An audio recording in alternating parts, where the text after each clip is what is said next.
കഴിഞ്ഞ ക്ലാസ്സിൽ നമ്മൾ കളർ പേജിൻ്റെ ഇൻ്റർഫേസ് ഓൾമോസ്റ്റ് എല്ലാ ഭാഗങ്ങളൊന്നും ജസ്റ്റ് നോക്കിയിട്ട് പോയില്ലേ. ഈ ഒരു വീഡിയോയിൽ നമുക്ക് കളർ ഗ്രേഡിങ് അങ്ങോട്ട് സ്റ്റാർട്ട് ചെയ്യാം. അപ്പോൾ ഇന്ന കാര്യങ്ങളാണെന്ന് പറയണ്ടല്ലോ, ആദ്യം മുതൽ നമുക്ക് അങ്ങനെ ഒന്ന് ഓർഡറിൽ അങ്ങനെ അങ്ങ് പോകാം. ഓക്കെ, ഇപ്പോൾ കളർ പേജിൽ വന്നു കഴിഞ്ഞാൽ നമ്മൾ ആദ്യം നോഡ് ഓഫ് ആണെങ്കിൽ അതിനൊന്ന് ഓൺ ചെയ്യാം. നമ്മൾ ഓരോ നോഡുകൾ ഉപയോഗിച്ചുകൊണ്ടാണ് കളർ ഗ്രേഡ് ചെയ്യുന്നത്. സാധാരണ മറ്റ് സോഫ്റ്റ്വെയറിലൊക്കെ നമ്മൾ ജസ്റ്റ് ഒരു ക്ലിപ്പിൻ്റെ അകത്തും കളർ ഗ്രേഡ് മൊത്തം ചെയ്തിട്ട് പോകാനല്ലേ ചെയ്യുക. അതിന് പകരം ഇവിടെ നമുക്ക് നോഡുകളിലാണ് കളർ ഗ്രേഡ് ചെയ്യുന്നത്. അതിൻ്റെ കാരണം എന്താണെന്ന് അറിയോ?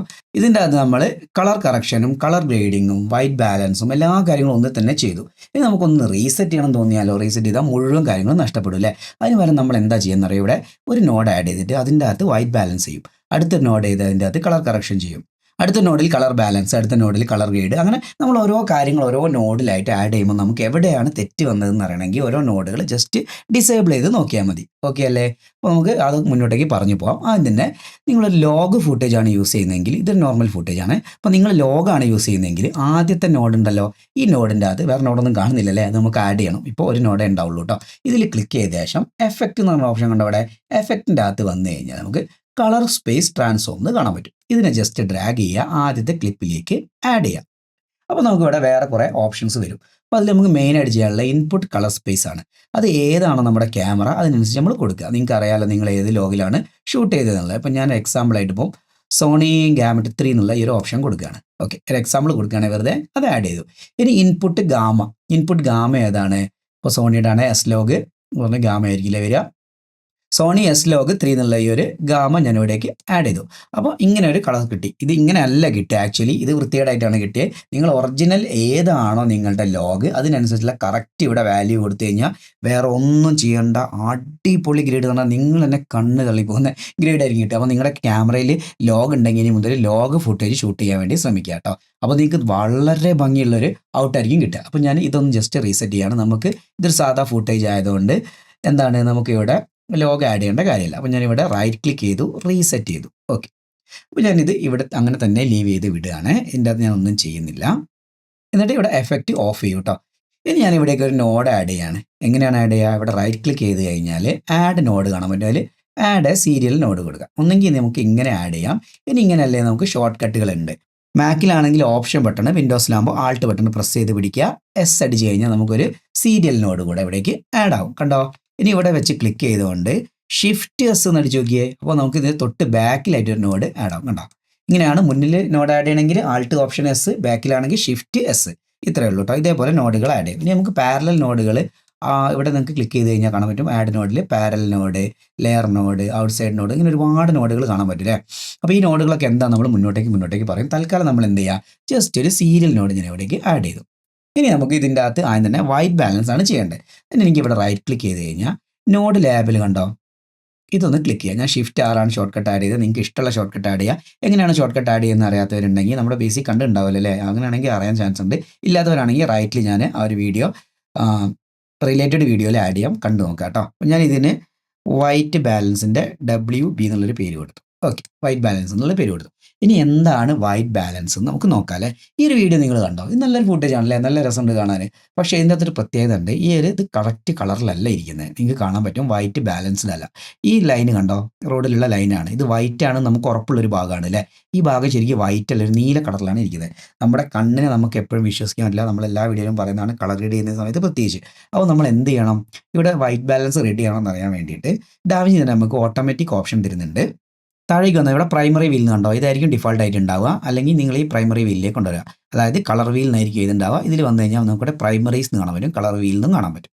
ഇതിൻ്റെ അകത്ത് നമുക്കിവിടെ ഇങ്ങനെ ഒരു ഐക്കൺ കാണാൻ പറ്റും. ഈ ഐക്കണിൽ വൈറ്റ് ബാലൻസ് എന്നുള്ള പേരായിരിക്കും. ഇത് ക്ലിക്ക് ചെയ്യുക, എന്നിട്ട് നേരെ കൊണ്ടുവന്ന് കഴിഞ്ഞാൽ ഇവിടെ വെച്ച് കഴിഞ്ഞിട്ട് ഒന്നുകൂടെ ഒന്ന് ക്ലിക്ക് ചെയ്ത് കഴിഞ്ഞാൽ ഇതിനെ ഒന്ന് ബാലൻസ് ചെയ്യും. കണ്ടോ? ഞാനിവിടെ ആ പിക്കർ ഉപയോഗിച്ചുകൊണ്ട് റോഡിലല്ല കേട്ടോ ക്ലിക്ക് ചെയ്യുന്നത്. കറക്റ്റായിട്ട് ആ വെള്ള വരയിൽ എവിടെയാണോ വെള്ള ഉള്ളത് അതിലാണ് ക്ലിക്ക് ചെയ്തത് പിക്ക് ചെയ്യേണ്ടത് കേട്ടോ. ഇതിൻ്റെ അകത്ത് ഞാൻ റെക്കോർഡ് സമയത്ത് അത് കുറച്ച് താഴേക്കാണ് ആ ഒരു മാർക്കർ കാണിക്കുന്നത്. ഞാൻ വർക്ക് ചെയ്യുന്ന സമയത്ത് കറക്റ്റ് ആ ബോർഡറിലായിരുന്നു ക്ലിക്ക് ആയത്. പക്ഷേ റെക്കോർഡ് കഴിഞ്ഞ് വരുന്ന സമയത്ത് അത് താഴേക്കായിട്ട് ആ പോയിന്റർ കാണിക്കുന്നുണ്ട്. അത് കാര്യമാക്കണ്ട. നിങ്ങൾ ആ സീനിൽ എവിടെയാണോ ഏറ്റവും വൈറ്റ് ആണ് നിങ്ങൾക്ക് ഉറപ്പുള്ള ഭാഗം അവിടെയാണ് ക്ലിക്ക് ചെയ്യേണ്ടത് കേട്ടോ. വൈറ്റിൽ മാത്രമേ ക്ലിക്ക് ചെയ്യാവൂ, ശ്രദ്ധിക്കണം കേട്ടോ. അപ്പോൾ നിങ്ങൾക്ക് ആദ്യമുള്ള കളറല്ല വേറെ കളർ കിട്ടി, അതായത് വൈറ്റിനെ വൈറ്റായിട്ട് നിലനിർത്താൻ വേണ്ടിയാണ് വൈറ്റ് ബാലൻസ് ഉപയോഗിക്കുന്നത്. ഇത് ഓട്ടോമാറ്റിക് പിക്ക് ചെയ്തിട്ട് പിന്നെയും നിങ്ങൾക്ക് നീല കളർ തോന്നുന്നുണ്ടെന്നുണ്ടെങ്കിൽ ഇങ്ങോട്ട് ഒരു വൈറ്റിലേക്ക്, അതായത് ഇത്തിരി കൂടി ഒരു മഞ്ഞയിലേക്ക് കൊണ്ടുവന്നു കഴിഞ്ഞാൽ കുറച്ചും കൂടെ കൊണ്ടുവരാം അല്ലേ. ഞാൻ ജസ്റ്റ് ഒരു 1000 എന്നുള്ള റേഞ്ചിലേക്ക് കൊണ്ടുവന്നു. അപ്പോൾ ഇപ്പോൾ എനിക്ക് തോന്നുന്നു കുറച്ചും കൂടെ ഒരു വൈറ്റ് കളറിലേക്ക് വന്നു അല്ലേ? വേണമെങ്കിൽ നമുക്ക് സൂം ചെയ്ത് നോക്കാം എങ്ങനെയാണ്. ജസ്റ്റ് മൗസിൻ്റെ വീലൊന്ന് തിരിക്കുക. എന്നിട്ട് മൗസിൻ്റെ വീൽ തന്നെ പ്രസ് ചെയ്ത് പിടിക്കുക. നടുവത്തെ വീലില്ലേ, നടുവത്തെ ബട്ടണില്ലേ, ആ വീല് അത് പ്രസ് ചെയ്ത് പിടിച്ച് ഇതേപോലെ ഇങ്ങനെ എടുത്ത് വെച്ച് കഴിഞ്ഞാൽ നമുക്ക് മേലേക്ക് ഇതേപോലെ എടുത്ത് വെക്കാം. എന്നിട്ട് ആ വൈറ്റ് ഏകദേശം വൈറ്റ് തന്നെയാണ് കൺഫേം ഒക്കെ. അങ്ങനെയാണ് ടെമ്പറേച്ചർ അഡ്ജസ്റ്റ് ചെയ്ത് നോക്കിയത്. ഇപ്പോൾ മഞ്ഞായി പോയി അല്ലേ? അപ്പോൾ എനിക്ക് തോന്നുന്നത് ഏകദേശം ഒരു 1000 വരുന്ന സമയത്ത് ഓൾമോസ്റ്റ് വൈറ്റ് ആയിട്ട് തന്നെ കാണാം. അപ്പോൾ നിങ്ങളുടെ ക്ലിപ്പിൽ ഏതാണോ വൈറ്റ് ആണ് നിങ്ങൾക്ക് ഉറപ്പുള്ളൊരു ഭാഗം അവിടെ ഇതേപോലെ പിക്ക് ചെയ്യാം. ഓക്കെ ആണെങ്കിൽ തിരിച്ചിത് വരണമെങ്കിൽ എന്ത് ചെയ്യണം? ഇവിടെ ക്ലിക്ക് ചെയ്തിട്ട് ഫിറ്റ് അല്ലെങ്കിൽ ഇസഡ് ഷോർട്ട് കട്ട് അടിച്ച് കഴിഞ്ഞാൽ ഈ ഒരു ഇതിലേക്ക് തിരിച്ചു വരും കേട്ടോ. ഓക്കെ ആണേ. അപ്പോൾ നമ്മൾ ആദ്യത്തെ പരിപാടി കഴിഞ്ഞു, വൈറ്റ് ബാലൻസിങ് കഴിഞ്ഞു. ഇപ്പോൾ ക്ലിപ്പ് നമ്മൾ വൈറ്റ് ആയിട്ട് എങ്ങനെ കാണുന്നു അതേപോലെ. ഓക്കെ, ഇനി ഞാൻ അടുത്തൊരു ക്ലിപ്പ് കാണിക്കാം. ഈ ക്ലിപ്പിൻ്റെ അകത്ത് നിങ്ങൾക്ക് കാണാൻ പറ്റും, ഇതും ഓൾമോസ്റ്റ് നല്ല ഭംഗി തന്നെ കാണുന്നുണ്ടെങ്കിലും വൈറ്റ് നോക്കിക്കഴിഞ്ഞാൽ ലേശം മഞ്ഞ കളറായിട്ട് കിടക്കുന്നുണ്ട് അല്ലേ? ഇതേപോലെ 2 രീതിയിലാണ് നമ്മുടെ ഫൂട്ടേജുകൾ മാറിക്കിടക്കുക. ഡേ ലൈറ്റിലൊക്കെ നമ്മൾ ഷൂട്ട് ചെയ്യുന്ന സമയത്ത് ഒരു പക്ഷേ ഈവനിങ് ഒക്കെ ആയി കഴിഞ്ഞാൽ ഒരു മഞ്ഞ കളർ കയറി വരും. അതേപോലെ ഇൻഡോർ ആയിട്ട് നമ്മൾ ഷൂട്ട് ചെയ്യുകയാണെങ്കിൽ ലൈറ്റിൻ്റെ വെളിച്ചം കാരണം ഒരു നീല കളർ കയറി വരും. ഈ 2 കളറുകൾ, അതായത് നീലയും മഞ്ഞയും നമ്മൾ മാറ്റിയിട്ട് വെള്ളയിലേക്ക് കൊണ്ടുവരുന്ന ഒരു പ്രോസസ്സാണ് വൈറ്റ് ബാലൻസിങ് എന്ന് പറഞ്ഞു കഴിഞ്ഞാൽ. ഓക്കെ, ഞാനിവിടെ ജസ്റ്റ് ഇതൊന്ന് പിക്ക് ചെയ്തിട്ട് കാണിച്ചു തരാം. ഇപ്പോൾ നോക്കിയേ, കണ്ടോ? ഇപ്പോഴാണ് ഒറിജിനൽ ആ ഒരു കളറിലേക്ക് വന്നത് അല്ലേ? വൈറ്റിൻ്റെ ഒരു കളറിലേക്ക് വന്ന്. ഓക്കെ, അപ്പോൾ നിങ്ങൾക്ക് ഇതേപോലെ ടെമ്പറേച്ചർ മാനുവലി അഡ്ജസ്റ്റ് ചെയ്തുകൊണ്ട് വൈറ്റ് ബാലൻസ് റെഡിയാക്കി എടുക്കും. അപ്പോൾ ഞാൻ ഇതിവിടെ ഈ ഒരു പിക്കർ ഉപയോഗിച്ചുകൊണ്ട് തന്നെ പിക്ക് ചെയ്തു. ഇനി നമുക്ക് അടുത്തൊരു ക്ലിപ്പ് നോക്കാം. നമ്മൾ ആഡ് ചെയ്ത ക്ലിപ്പിൽ ഇതേപോലെ വെള്ള കളർ കൂടുതലാണ് അല്ലെങ്കിൽ കറുപ്പ് കളർ കൂടുതലാണ് ഇങ്ങനെയാണ് വരുന്നതെങ്കിൽ ഇവിടെ നമുക്ക് വൈറ്റ് ബാലൻസ് ചെയ്യുന്നതിന് മുന്നായിട്ട് ചെയ്യേണ്ട കാര്യം എന്താണെന്ന് അറിയാം. അതിൻ്റെ ലിഫ്റ്റിൽ വരിക, അതായത് പ്രൈമറി വീലിൽ തന്നെ അതിൻ്റെ ലിഫ്റ്റിൽ വന്നിട്ട് ലിഫ്റ്റ് ഇത്തിരി ബാക്കോട്ടേക്ക് നീക്കി നോക്കിയേ, കണ്ടോ? ഇപ്പോൾ നമുക്ക് ഓൾമോസ്റ്റ് ആ ഒരു നല്ല കളറിലേക്ക് വരും അല്ലേ? അപ്പോൾ ഏകദേശം ഒരു -35 ഒക്കെ എത്തിയപ്പോഴേക്കും ഒരു നോർമൽ കളറിലേക്ക് വന്നു. ഇതിനുശേഷം നമ്മൾ എന്ത് ചെയ്യുക? വീണ്ടും ആൾട്ട് എസ് അടിച്ച് സീരിയലിനോട് ആഡ് ചെയ്യുക. ഇനി വേണം നമുക്കിവിടെ വൈറ്റ് ബാലൻസ് അഡ്ജസ്റ്റ് ചെയ്യാം അല്ലേ? വൈറ്റ് ബാലൻസ് അഡ്ജസ്റ്റ് ചെയ്തു. നേരത്തെ പറഞ്ഞ പോലെ ഓരോന്നിനും പേരിട്ട് പോകണം കേട്ടോ. ഓക്കെ, ഇനി നമുക്ക് ഈ ഒരു ക്ലിപ്പിൻ്റെ അകത്ത് എക്സാമ്പിൾ നോക്കാം. ഇതിൻ്റെ അകത്ത് കണ്ടോ, ഈ ഏരിയ ഒക്കെ നല്ല ബ്ലാക്ക് ആയിട്ടിരിക്കുന്നുണ്ട്. അതേപോലെ ഇവിടെ ഓവർ ലൈറ്റ് വന്ന് വെളുത്തിരിക്കുന്നുണ്ട് അല്ലേ? ഇങ്ങനത്തെ കാര്യങ്ങളൊക്കെ നമ്മളൊന്ന് അഡ്ജസ്റ്റ് ചെയ്തിട്ട് വേണം പോകാൻ. അതിനുവേണ്ടി ഞാൻ റൈറ്റിൽ വന്നിട്ട് ഇവിടെ ക്രോമാറ്റിസിറ്റി ആണ്. നിങ്ങൾക്ക് ഇവിടെ ഓൾറെഡി പരേഡ് ആയിരിക്കും ഉണ്ടാവുക. പരേഡ് കൊടുക്കുക കേട്ടോ. സ്കോപ്പിൻ്റെ അകത്ത് പരേഡ് കൊടുക്കുക.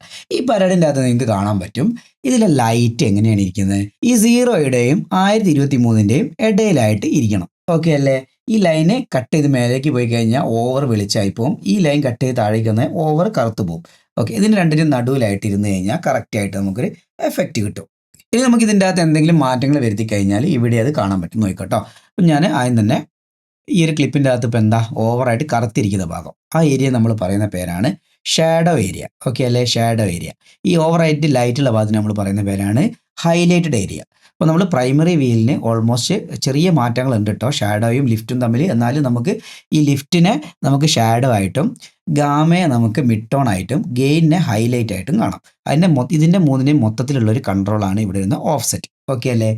അതേപോലെ തന്നെ നമുക്ക് താഴെ ബോർഡറിൻ്റെ അകത്ത് കുറച്ച് കാര്യങ്ങൾ കാണാം. ഇവിടെ നമുക്ക് ഷാഡോ കാണാം, ഹൈലൈറ്റ് കാണാം, സാച്ചുറേഷൻ കാണാം, കളർ ബൂസ്റ്റ് കാണാം. ഇങ്ങനത്തെ ഒരുപാട് കാര്യങ്ങൾ ഇവിടെയും കാണാം. അതേപോലെ ഇവിടെ ടെമ്പറേച്ചർ, ടിൻറ്റ്, ഇങ്ങനെ കുറേ ഓപ്ഷനും കാണാം കേട്ടോ. അപ്പോൾ ഈ ഒരു കളർ വീലില്ലേ, ഈ വീൽ എന്നൊക്കെ പറയുമ്പോൾ നമുക്ക് ഭയങ്കര എന്തോ സംഭവമാണ് തോന്നുന്നുണ്ടെങ്കിലും ഇതിനേക്കാളും കൂടുതൽ നമുക്ക് കളർ ഗ്രേഡിങ്ങിന്, അതായത് കളർ കറക്ഷനൊക്കെ സഹായിക്കുന്ന ഈ താഴേക്കൂടുള്ള വീലുകളും ഈ ഏരിയ ആണ് കേട്ടോ. ഒന്ന് നോക്കട്ടോ, ഈ ഷാഡോ ഇത്തിരി അപ്പ് ചെയ്ത് നോക്കാം. കേട്ടോ, ഷാഡോ അപ്പ് ചെയ്ത് വരുന്ന സമയത്ത് ഈ കറുത്ത ഏരിയ മൊത്തത്തിൽ വെളുത്ത് വന്നു. പക്ഷേ വെളുത്ത ഏരിയനെ വല്ലാണ്ട് ബാധിച്ചിട്ടുമില്ല. അതിന് പകരം ഞാനിവിടെ ഹൈലൈറ്റ് ആണ് കൂട്ടുന്നതെങ്കിൽ നോക്കിക്കട്ടോ. ഹൈലൈറ്റ് കൂട്ടുന്ന സമയത്ത് കണ്ടോ, ആ ഓവറായിട്ട് ലൈറ്റ് വന്ന ഭാഗങ്ങൾ നല്ലപോലെ അങ്ങോട്ട് വെളുക്കും. പക്ഷേ ഈ കറുത്ത ഏരിയനെ അത് ബാധിക്കുന്നുമില്ല. ശ്രദ്ധിച്ചോട്ടോ, കറുത്ത ഏരിയ ശ്രദ്ധിച്ചോ. അവിടെ എവിടെയാണ് ബാധിക്കുന്നത്? ഇതാ ഈ ഏരിയയിലാണ്. അതായത് മെയിനായിട്ട് ഇവിടെ തന്നെയാണ് ബാധിക്കുന്നത്. ഈ ഷാഡോയിൽ എന്തെങ്കിലും മാറ്റം വരുത്തുകയാണെങ്കിലോ കണ്ടോ, ഈ എവിടെയൊക്കെയാണോ ഇരുണ്ട ഏരിയ വന്നിട്ടുണ്ടായിരുന്നത് അതിനെ മാത്രമാണ് അത് ബാധിക്കുന്നത്. കണ്ടോ, കറുത്ത ഏരിയ ഒക്കെ അങ്ങോട്ട് വെളുത്ത് വരും. ഈ 2 കാര്യങ്ങൾ ഓർത്ത് വെക്കുക. ഷാഡോ ഞാൻ ഇത്തിരി അപ്പ് ചെയ്തു. അപ്പോൾ ഓൾമോസ്റ്റ് ഇവരെ മുഖം കാണാൻ പറ്റുന്നുണ്ട് അല്ലേ? പിന്നെ ഈ ഹൈലൈറ്റ് ഇത്തിരി താഴേക്ക് വലിച്ചു. ഇതേപോലെ ചെയ്ത സമയത്ത് നമുക്ക് ഓവറായിട്ട് വരുന്ന ലൈറ്റ് ഇവിടെ നമുക്ക് ഈ പരേഡിൻ്റെ അകത്തും കാണാൻ പറ്റും കേട്ടോ. ഞാൻ ഈ ഷാഡോ മുന്നോട്ടേക്ക് കൊണ്ടുവരുന്നതനുസരിച്ച് ആ കറുപ്പിൽ നിന്നും വിട്ട് വരുന്നത് കണ്ടോ. താഴെ എന്താ കറുപ്പിൽ നിന്ന് പൊങ്ങി വരുന്നത്, 0 പൊങ്ങി വരുന്നുണ്ടോ. അവിടെ കറുപ്പ്, അതായത് ബ്ലാക്ക് ഔട്ട് ആയിപ്പോയ ഏരിയകൾ പൊങ്ങി വരിക എന്നാണ് അതിൻ്റെ അർത്ഥം. ഇവിടെ ഹൈലൈറ്റ് അഡ്ജസ്റ്റ് ചെയ്ത സമയത്ത് ഹൈലൈറ്റ് കുറഞ്ഞ് വരികയാണ്. ഹൈലൈറ്റ് ഏകദേശം ഇവിടെ വരെ കൊണ്ടുപോകും. ഈ ഒരു ടൈപ്പിൽ വെച്ച് കഴിഞ്ഞാൽ നമുക്ക് എല്ലാ ഭാഗങ്ങളും കാണുന്ന രീതിയിലേക്ക് വന്നു. ഇത് വലിയ ക്ലിയർ ഇല്ലാത്തൊരു ഫോട്ടോ ആയതുകൊണ്ടാണ് ഇങ്ങനെ കാണുന്നത്. അപ്പോൾ ഇങ്ങനെയുള്ള ഫോട്ടോ നടന്നിട്ട് കുറേ തപ്പിയതിന് ശേഷമാണ് ഇത് കിട്ടി, ഈ ഷാഡോ ഏരിയ ഒന്ന് കാണിക്കാൻ വേണ്ടിയിട്ട്. ഓക്കെയാണേ. ഇനി നമുക്ക് ഈ ലിഫ്റ്റിൻ്റെ അകത്തുള്ള ഈ വീലൊന്ന് ബുക്ക് ചെയ്ത് നോക്കാം. അപ്പോൾ എന്താ സംഭവിക്കുന്നത് നോക്കാം. കണ്ടോ, അപ്പോഴും ഈ താഴെ കാണുന്ന ബ്ലാക്ക് ഏരിയ പൊങ്ങി വരുന്നത് കാണാം. കണ്ടോ, അതേപോലെ കറുത്ത ഏരിയയിലേക്ക് കുറച്ചുകൂടെ വെളിച്ചം കയറി കയറി വരും. ഗെയിനിൽ വന്ന് താഴേക്ക് കൊണ്ട് കഴിഞ്ഞാൽ ഹൈലൈറ്റഡ് ഏരിയ വീണ്ടും കറുത്ത് കറുത്ത് വരുന്നത് കാണാൻ കണ്ടോ. ഈ 2 കാര്യങ്ങൾ നോക്കാം. ഇപ്പോൾ നമുക്ക് ഓൾമോസ്റ്റ് കണ്ണുകൊണ്ട് കാണുന്ന ഒരു കളറിലേക്ക് വന്നു അല്ലേ. ഈ ക്ലിപ്പിന് ക്ലിയർ ഇല്ലാത്തതുകൊണ്ടാണ് നല്ല ക്ലിയർ ഉള്ളൊരു വീഡിയോ ഫുട്ടേജ് ഫോണിൽ എടുത്തായിരുന്നു. നല്ല ക്ലിയർ ഉള്ള ഫുട്ടേജ് ആണെങ്കിൽ ഇപ്പോൾ നല്ല വൃത്തിയിൽ നമുക്ക് കാണാൻ പറ്റും. എങ്ങനെയായിരുന്നു ആദ്യം ഉണ്ടായിരുന്നത്? എങ്ങനെ കാണുക? ഇതിൽ ക്ലിക്ക് ചെയ്യുക, കമാൻഡ് ഡി കൺട്രോൾ ഡി അടിച്ച് കഴിഞ്ഞാൽ കണ്ടോ കറുത്ത് പോവും, വെളുത്ത് വരും കണ്ടോ. ഇതായിരുന്നു ഒറിജിനൽ. ഇതേപോലെ അത്യാവശ്യം നല്ല പോലെ കാണുന്ന രീതിയിലേക്ക് വന്നു. ഇതേപോലെ നമുക്ക് ക്ലിപ്പുകളുടെ കളറ് ഈ സ്കോപ്പിൽ നോക്കിക്കൊണ്ട് ഇതിൻ്റെ രണ്ടിൻ്റെ ഇടയിലായിട്ട് അഡ്ജസ്റ്റ് ചെയ്ത് വെക്കാൻ പറ്റും. അപ്പോൾ നമ്മളൊരു ക്ലിപ്പിൻ്റെ അകത്ത് കളർ ഗ്രേഡ് ചെയ്യാനോ കളർ കറക്ഷൻ ചെയ്യാൻ പോകുന്ന സമയത്ത് ആദ്യം ചിന്തിക്കേണ്ടത് എന്താണ്? അതിനെ വൈറ്റ് ബാലൻസ് ചെയ്യുക. അതേപോലെ ഓവറായിട്ട് കറുത്ത ഭാഗങ്ങൾ വെളുപ്പിച്ച് കൊണ്ടുവരിക, വെളുത്ത ഭാഗങ്ങൾ ഓവറായിട്ട് ലൈറ്റായ ഭാഗങ്ങൾ കുറച്ച് കൊണ്ടുവരിക. എന്നിട്ട് നമ്മൾ മനുഷ്യൻ്റെ കണ്ണുകൊണ്ട് കാണുന്ന ഒരു രീതിയിലേക്ക് കൊണ്ടുവരിക. ഇതിന് ശേഷമാണ് നമ്മൾ കളർ ഗ്രേഡ് ചെയ്യുക കേട്ടോ. ഈ ഒരു വീലുകൾ അഡ്ജസ്റ്റ് ചെയ്തുകൊണ്ടും അതേപോലെ ഷാഡോ ഹൈലൈറ്റ് അഡ്ജസ്റ്റ് ചെയ്തുകൊണ്ടും നമ്മൾ കളറിനെ ഒരു നോർമലൈസ് ചെയ്ത് കൊണ്ടുവരും. അതായത് ഓവറായിട്ട് ലൈറ്റിനെ നോർമലൈസ് ചെയ്ത് കൊണ്ടുവരും. പിന്നെ അതിൻ്റെ ടെമ്പറേച്ചർ അഡ്ജസ്റ്റ് ചെയ്തിട്ട് നമ്മൾ വൈറ്റ് ബാലൻസ് ഒക്കെ അഡ്ജസ്റ്റ് ചെയ്യും. ഓക്കെ അല്ലേ? ഇത്രയും കാര്യങ്ങൾ ഇന്ന് ഓർത്ത് വെക്കുക. അപ്പോൾ ഇതൊക്കെ ബേസിക് ആണ്. അപ്പോൾ നിങ്ങൾക്ക് പറയുമ്പോൾ ബോർ അടിക്കുന്നുണ്ടാവും, എന്താ ഇതിൽ കൂടെ നീങ്ങാത്തെന്നുള്ളത്. അപ്പോൾ നമുക്ക് ആദ്യം ഈ ഒരു ബേസിക് ഒന്ന് ടച്ച് ചെയ്ത് പോയി കഴിഞ്ഞാൽ അടുത്ത് നമുക്കൊരു എൻ്റെ ഒരു ക്ലിപ്പിനെ എങ്ങനെ കളർ ഗ്രേഡ് ചെയ്ത് കൊണ്ടുപോകാന്നുള്ളത് പറയാം.